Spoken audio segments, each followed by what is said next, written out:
Today, FIFA will set up a normalization committee for Ghana football at the Ghana Football Secretariat. Over 3 months ago, there was a premiere of expose into corruption in Ghana football by ace investigative journalist Anas. Several names have been flying in the air. Notably, Dr Kofi Amoah, Lucy Quist, but we joined other media guys inside the Ghana Football Secretariat to find out those who are going to steer Ghana football for the next half a year. They have a mandate until March 31 to submit their report to FIFA. This mandate could be extended if whatever they are doing is not satisfactory to FIFA. But like I said, let's go in there and see what names FIFA have got for Ghana.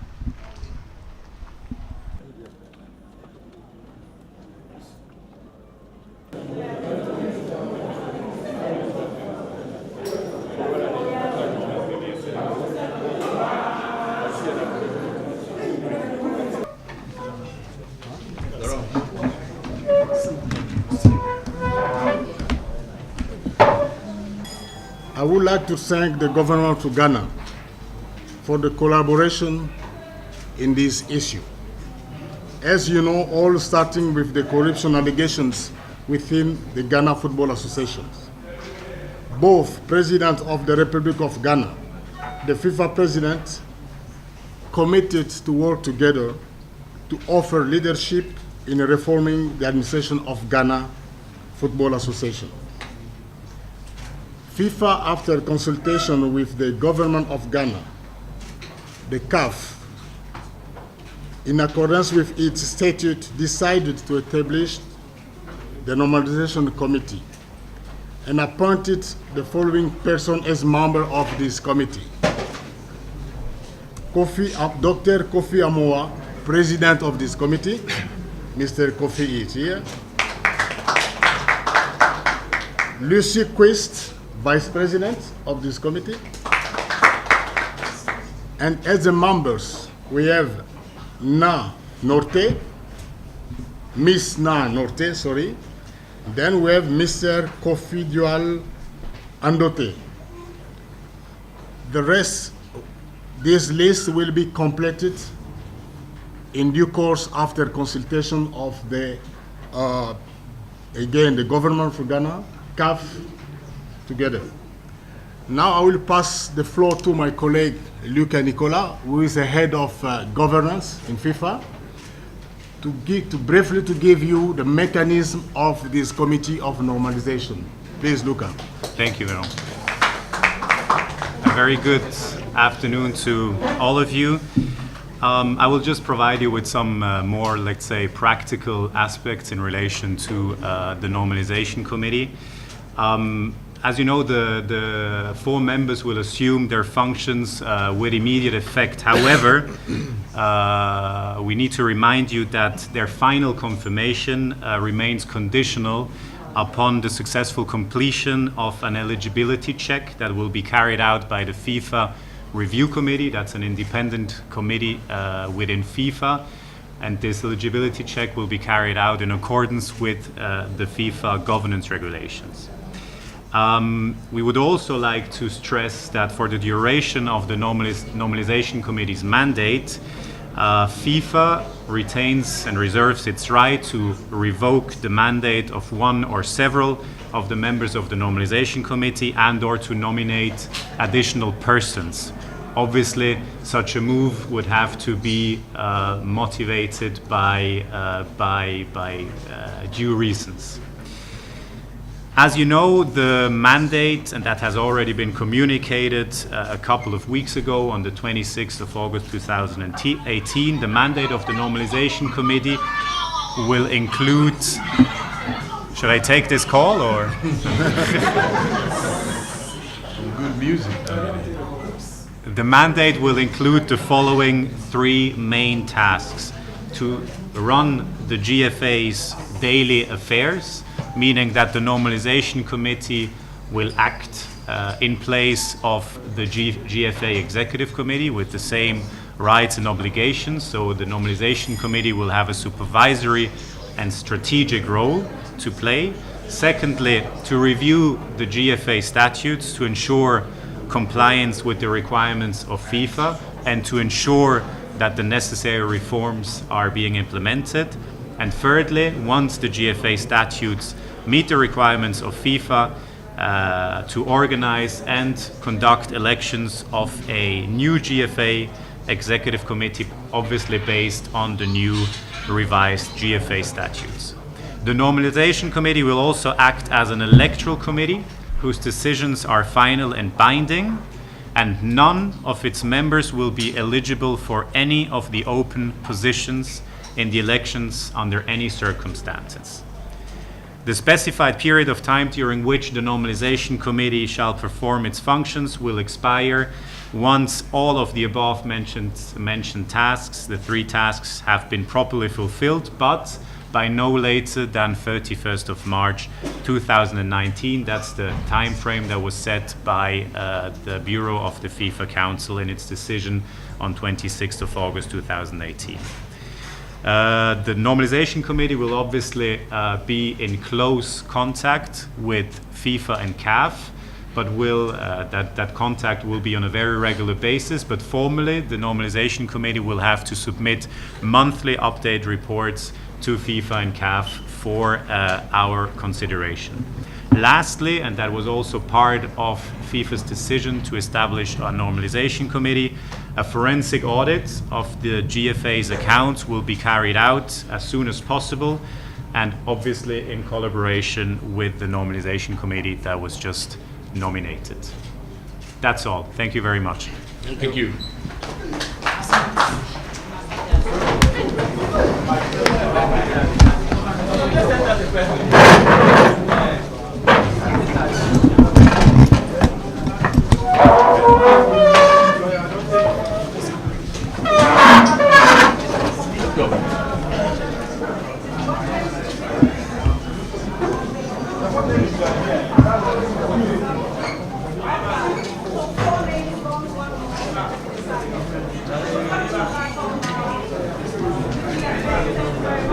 Finally, the 4 names who are going to be members of the Normalization Committee for Ghana Football is out.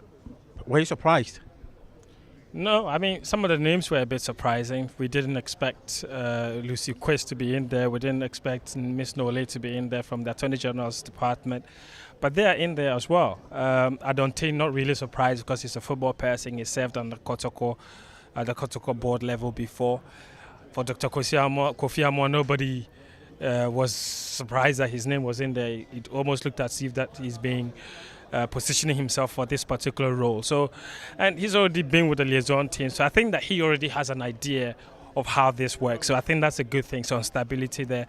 I was only a little bit surprised that they held on to some of the names. I'm not sure what's going on there. I'm not sure that's ever happened before, that you will fly it all the way down here to name members of a committee and then leave some out. And you know, so it does give it does raise a bit of suspicion about what's happening to some of their people who were interviewed, because we know for sure that somebody like Owahini Achampong was interviewed, as well as NMD Jawala, former GFA chairman. If they didn't qualify, we need to understand what happened there. If their names were removed at some point, we need to understand what happened there. But for sure, it does appear that the FIFA task force, in consultation with the government of Ghana, want to add more people in the list. What we don't know is whether or not they agreed or disagreed on the previous names that were on there. So the future can be it can be a little bit exciting to see who else is added in there. But I think one thing I'm very excited about is the fact that now we have a timeline to work with. Not later than the 31st of March 2019, we know for sure that Ghana football should be back. The first task of this committee is to meet with the clubs, perhaps at Congress, and tell them, give them timelines on when they intend to bring football back, whether it's the league or whether it's an abridged competition. The clubs need to know, and we all need to know, because I think that they've suffered way too much up until this point, and now is a time for them to get to work. Thank you. I would like to just ask a final question, because you've touched on almost everything from the But do you think Let's request a businesswoman, Dr Kofi Amoah, a businessman, are these people with the football acumen to administer football in the country for the time being? I think for the time being, what we need are managers. And these people are managers, a former CEO, an entrepreneur. I think we need people to manage the affairs of the Football Association. As for the other skeletal staff, the GFA staff haven't been fired. They're all still there. The people who are in charge of registering the staff, registering clubs, so people who are in charge of registering players, all those things are still intact. I think we sometimes forget that the GFA will still work. Now they're just going to take charge as the managers of the association. As for the other staff who were doing the kind of work that they were doing to get football running, they are still there. So they really just need to be up there and manage. And as far as management is concerned, I don't think that it's you can get any better than a former CEO of a telecommunications giant, or get better than or get better than a former or an entrepreneur who has several businesses that he's managing. And I think that, for me, I like the list. And I like the fact that there are business people in there. I like the fact that there are managers in there. At this point, that's what we need, people to manage what has been a chaotic last few months. Thank you very much. Thank you. A 4-member Normalization Committee announced. It's a bit surprising because usually if you look at the history of FIFA, it's always 5. But first of all, the members who have been appointed to head this Normalization Committee, what do you make of them? Well, as far as I'm concerned, they are Ghanaians. And as long as they pass through the integrity test and they were cleared, convinces me that they are capable of handling the issue. I expect that another person can be added, because if you have an even number, when it comes to voting, it will be very terrible. So I expect that they will find one person more to add up to the number to make it 5. But I haven't seen this list. There were reports that MND Jawula was a net. Reports later again came out that he has been dropped because he was a former chairman of the Ghana Football Association, and during his tenure, some money did not hit the account of the Ghana Football Association. Could you suspect that that could be a reason why he was dropped? If we take that for a reason, then it means that those who accused him of that accused him without evidence, because if some monies during his tenure did not hit the GFS account, and we have looked on up to this time before we mention it, without taking him to the necessary appropriate quarters for him to be dealt with, and he's walking free up to this time, then I don't think I don't understand the type of Ghanaians that we are, because if crime has been committed in the past, crime has no expiry date. The lawyers say there is no status of crime. Yeah. So if he has committed a crime, meaning that he has embezzled funds or certain monies have been embezzled to the extent that it never hit the accounts of the GFA, and we can hold that against him, not to hold any position in the Normalization Committee. And yet we have not found any incriminating evidence to back that claim, but we toss it around against him. If we do that, I think that Ghanaians have not been fair to MND Jawula. At least, if anybody has any evidence to that effect, the person could have produced it to the Vetting and Integrity Committee, so that we can have something concrete, something solid to stand on and say that, as you are saying now, speculation. I'm not aware of what you are talking about. Yeah. But if what you are talking about holds water, I want to see the evidence backing it. Lucy Quist, Dr Kofi Amoah, Naa Nortey, these are people who have, let me say, businessmen. Do they have that football acumen to manage football? Well, somebody might not necessarily be in football, but have a deeper knowledge of football outside those that we know. So it is too early for us to judge about their knowledge, general knowledge about football. That notwithstanding, apart from Dr Kofi Amoah, I've never come across or heard of any of the two ladies.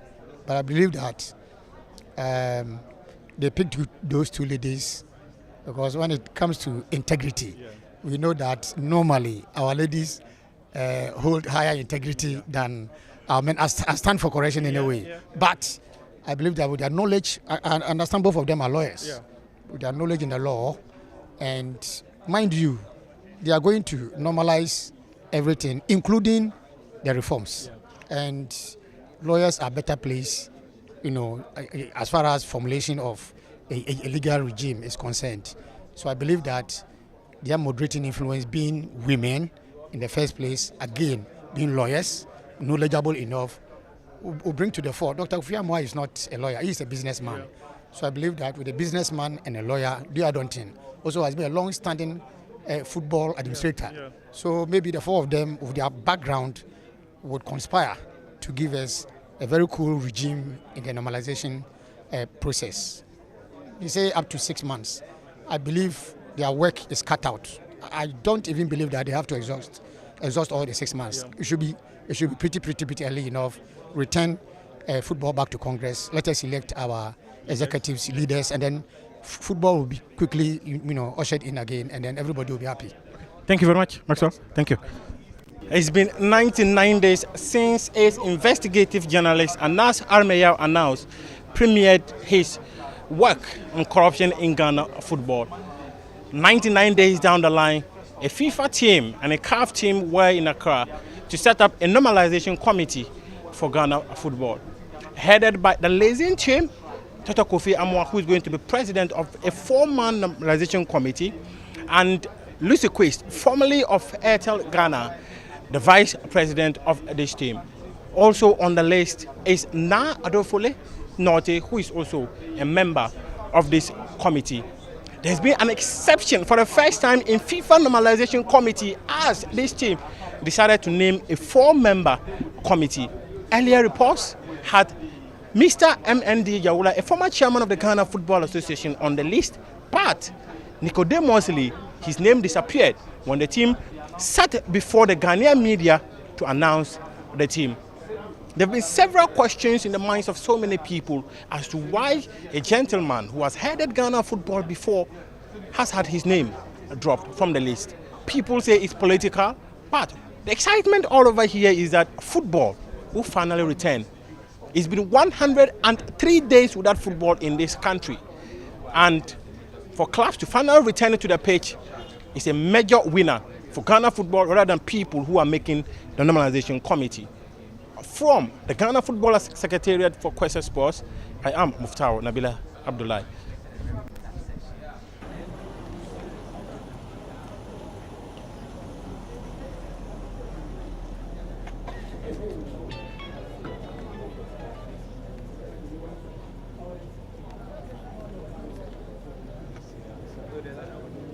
Okay, now I'm going to go.